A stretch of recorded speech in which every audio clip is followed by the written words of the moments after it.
चंद्रशेखर बावनकुळेंकडून एका कार्यकर्त्याच्या जिमचं उद्घाटन करण्यात आले। जिममध्ये व्यायाम करतानाचा व्हिडिओ प्रचंड व्हायरल होतोय। व्हिडिओ सोशल मीडियावर मोठ्या प्रमाणात चर्चेत आहे।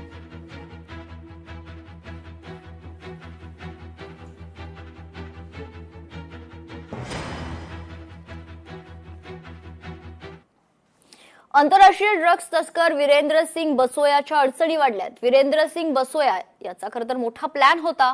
मेफेड्रोन ड्रग्सची भारताबाहेर तो तस्करी करणार होता अशी माहिती आहे। तस्करी आधीच दिल्ली पोलिसांनी या आरोपीला अटक केली। एनसीबीची कोर्टात मोठी माहिती आहे। या सगळ्या प्रकरणी मोठे आर्थिक व्यवहार झाल्याची देखील एनसीबीनं कोर्टात माहिती दिली। त्याला 21 तारखेपर्यंत कस्टडी दिलेली आहे आणि पोलिसांचा संशय असा आहे की हे इंटरनॅशनल टोळे आहे, त्यामुळे आम्हाला तपास करायचा आहे।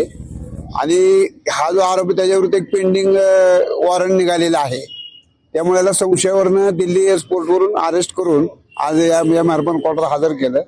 तर त्याच्याकडे समाजविधायक हे जे ड्रग्ज सापडलं त्याच्यामुळे कोर्टाने त्याला 21 तारखेपर्यंत पिशी दिली, 21/8 पर्यंत। लोकशाही मराठी ऐका, पहा, जागरूक रहा।